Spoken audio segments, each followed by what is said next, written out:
article that I've been reading, and I was deeply touched by what I read, and I sent this to my leadership team. And I hope my leadership team has read it, because if I ask them questions and if they don't answer, they're going to be in big trouble. But no, I'm not going to do that. Okay? And the title of my huddle is Fix My Dinosaur. Okay? And the reason why I want to share this is because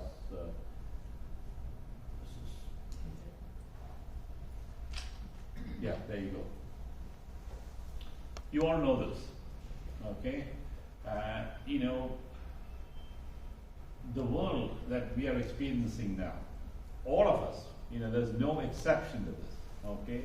The world that we are experiencing, particularly over the last 18 months, is really complex. It is very ambiguous. It is multifaceted in everything that we can think of, from an economic crisis to a healthcare crisis, especially for a healthcare organization. You know, the number of deaths that COVID has brought on, and now with the morbidity of long COVID, you know, the financial instability it has caused all over the world, including our own personal lives. And then if you switch on your social media or the television, all you hear is fires burning in California, in Turkey, and the aftermath of the Beirut blast. You know, Tokyo Olympics is somewhere in the background, but then there are floods in some parts of the world. So there are crises of all sorts, you know, emerging in different parts of the world, and it almost looks like all of this is happening at the same time. Okay, and yet we are, as human beings, we have to process through all of these multiple crises that's actually happening around us. So the term VUCA, as you know, was invented for the military. You know, when they were out in missions, and they used to face highly volatile, uncertain, complex, ambiguous situations, and decisions had to be taken. And one thing all of us do without us realizing, and yet it's only when you stop and think, many decisions that we take, you know, from the decision to purchase something simple in at Lulu, or purchasing something even more priceful, or changing a job, all of these are decisions. And we actually go through a decision tree, and all of us by now as adults have got our own algorithms written into our brain, by which we will look at something and say, this is desirable for me, I will buy that. Oh no, this is not desirable for me, I will sort of walk past that. So we all have this automatic process in our brains. But sometimes, when you're faced with a situation that you've never faced before, and yet you are cornered to take a decision, that's when problems begin to happen. Now is a time like that. For me, and as I said, last week I shared my own vulnerabilities as a leader leading this organization over the last 10 years, and the challenges that I faced, which there was no playbook that I could go and read and say, okay, this is what I need to do. But all of us are now in this situation where there's no playbook. We really have to sort of use the deep inner faith that we have, the resolve that we have to find answers for particular problems that we are struggling with. But yet, when it comes to managing an organization or leading an organization, definitely there are management theories that actually help CEOs and leaders manage large, complex organizations. And I can tell you without a shadow of a doubt, the most complex organizations to lead on planet Earth is not nuclear plants or sending a rover to Mars. It is healthcare. Healthcare is very complex. And there are some theories behind why healthcare is so complex and difficult to manage, because of the uncertainties in healthcare that is constantly around us. Okay, and I'm not going to go into that. But these are two theories. If anyone has been to management school, you've heard of these two names. You know, Milton Friedman's theory of primacy of shareholders. The second theory is Bob McNamara's use your brain to find the right answer. The second one is an idiot theory, but use your brain to find that. If you have a problem, use your brain to find the answers. And Milton Friedman's theory of the primacy of shareholders, what it actually means that If a company exists, for example, Google or Amazon or any company exists, that company exists for a shareholder. Shareholders are people who own shares and who partly own the company. So the only function of the company is to create profits for its shareholders. So that's what the Milton Friedman's theory is all about. And for the last 40 years, both these theories have been the two theories that have driven every business entity on planet Earth. Whether it's from a small little shop in India to the big IT companies in California, these two theories were the so-called bedrock of theories on which everyone sort of took the next step up. So today, in this VUCA world, these two theories no longer hold true. These two theories, which was foundational in creating the industrial, the IT revolution that took us all through for the last 40 years, these two theories no longer hold true for the VUCA world that we have suddenly entered in. And so I am actually going to propose two things that is in my head that I want to share with you to sort of see how can we navigate this VUCA world as a healthcare organization together, not me as a whole, but together of 600 employees, of how we create our vision and how do we overcome it. So leaving these two theories aside, I will first challenge you with this: shareholders versus stakeholders. In Milton Friedman's theory, it is primacy of shareholders. The shareholder is king. He owns the company, and as long as you make profits for the shareholder, you're absolutely fine. But at AMH, we don't have any shareholders. We are a not-for-profit organization. The profits or whatever monies that comes into the organization doesn't go into the pockets of any shareholder. But there are stakeholders. Who are stakeholders? Stakeholders are those people who actually personally benefit from the existence of an organization. And when you look at AMH as an organization, there are two stakeholders. Anybody can give me the two stakeholders? Staff, it's beautiful. Staff and the community. and the patient. So we have just two stakeholders at the American Mission Hospital. So if the question of Friedman's theory and all of these theories are that this is what we have to do, now we are a stakeholder organization.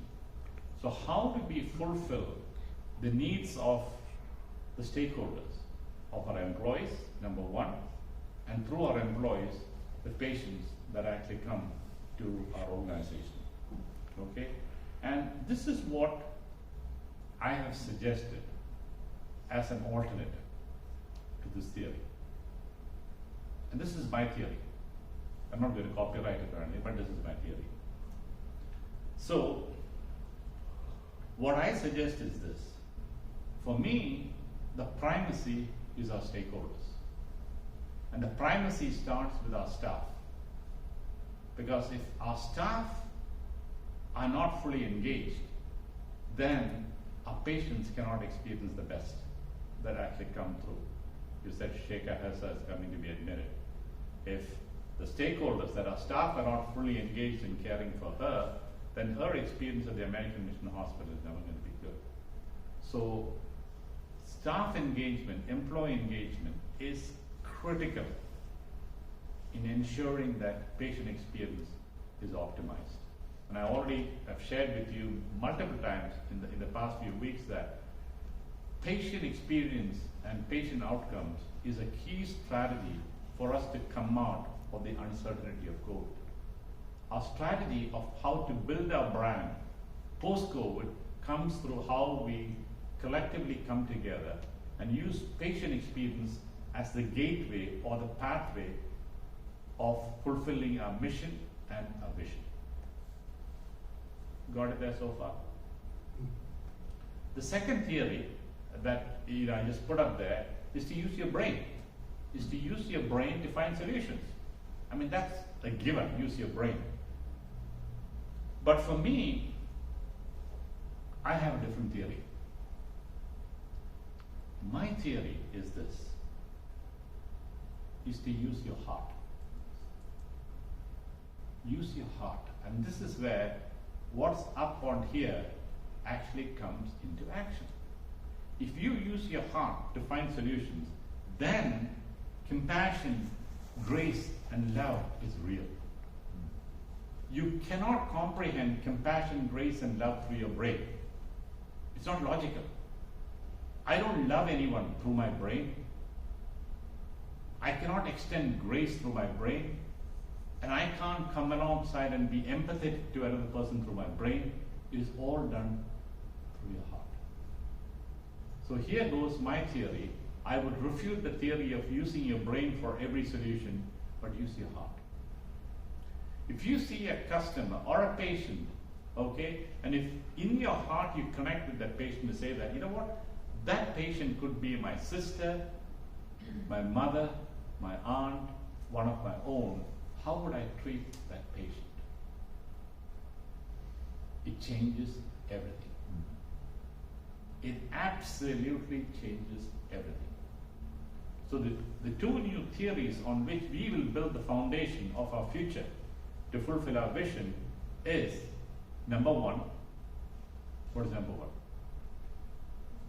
Make sure that we understand who our stakeholders are. Our stakeholders are our employees, and our stakeholders are our patients. And it's absolutely key that these stakeholders need to be cared for. They need to be tenderly loved and cared for. And how do you do that? You do it with your heart. So every solution that comes into, you're looking at it logically through the algorithms in your brain, but you need to bring your heart to a solution. If there's no heart to the solution, then the solutions become very sterile. Okay? So that takes me to the VUCA that I have. The VUCA that I have to bring this about is through V is for vision, U is for greater understanding, C is for clarity, and A is for agility.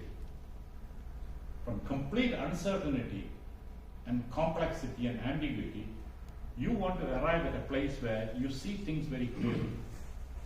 Okay? And so for me, what are we focused at?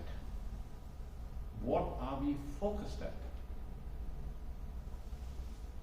Where is our primal focus on?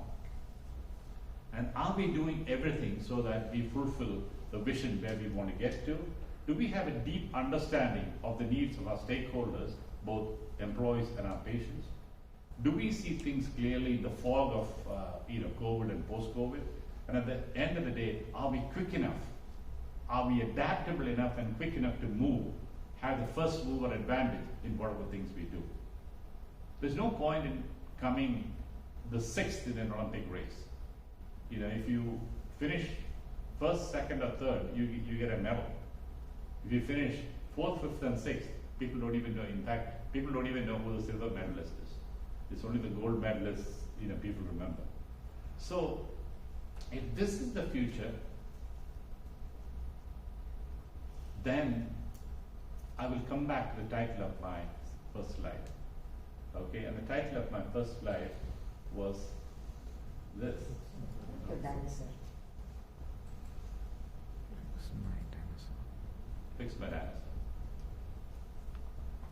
This comes from a story that I shared with leadership on, and the article was written by Hubert Jolly.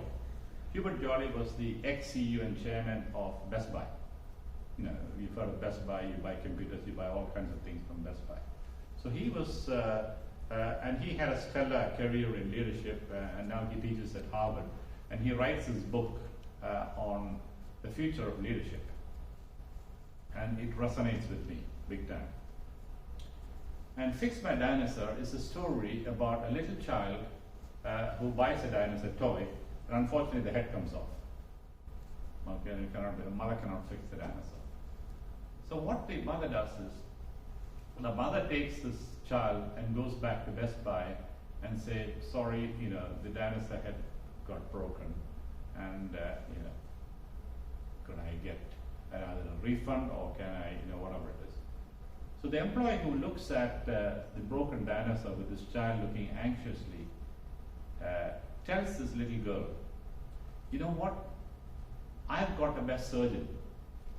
I've got the best surgeon. Thankfully, you're very lucky. The surgeon is actually in-house today, and I will use my surgeon to cure and fix your dinosaur. The little girl's eyes light up, and the mother looks at the store employee and said, give it to me, we will operate on this dinosaur. And what he does is he explains to this 5-year-old girl what exactly the surgeon is going to do to fix the dinosaur. And she tells her, you go along the aisle and look at things, and let me and the surgeon get to work on your dinosaur to fix your dinosaur.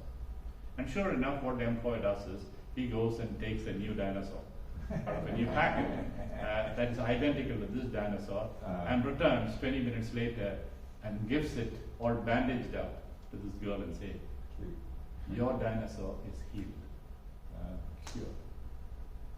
The mother looks at the employee, the girl looks at the employee, she unwraps the bandages, and sure enough, the dinosaur is healed.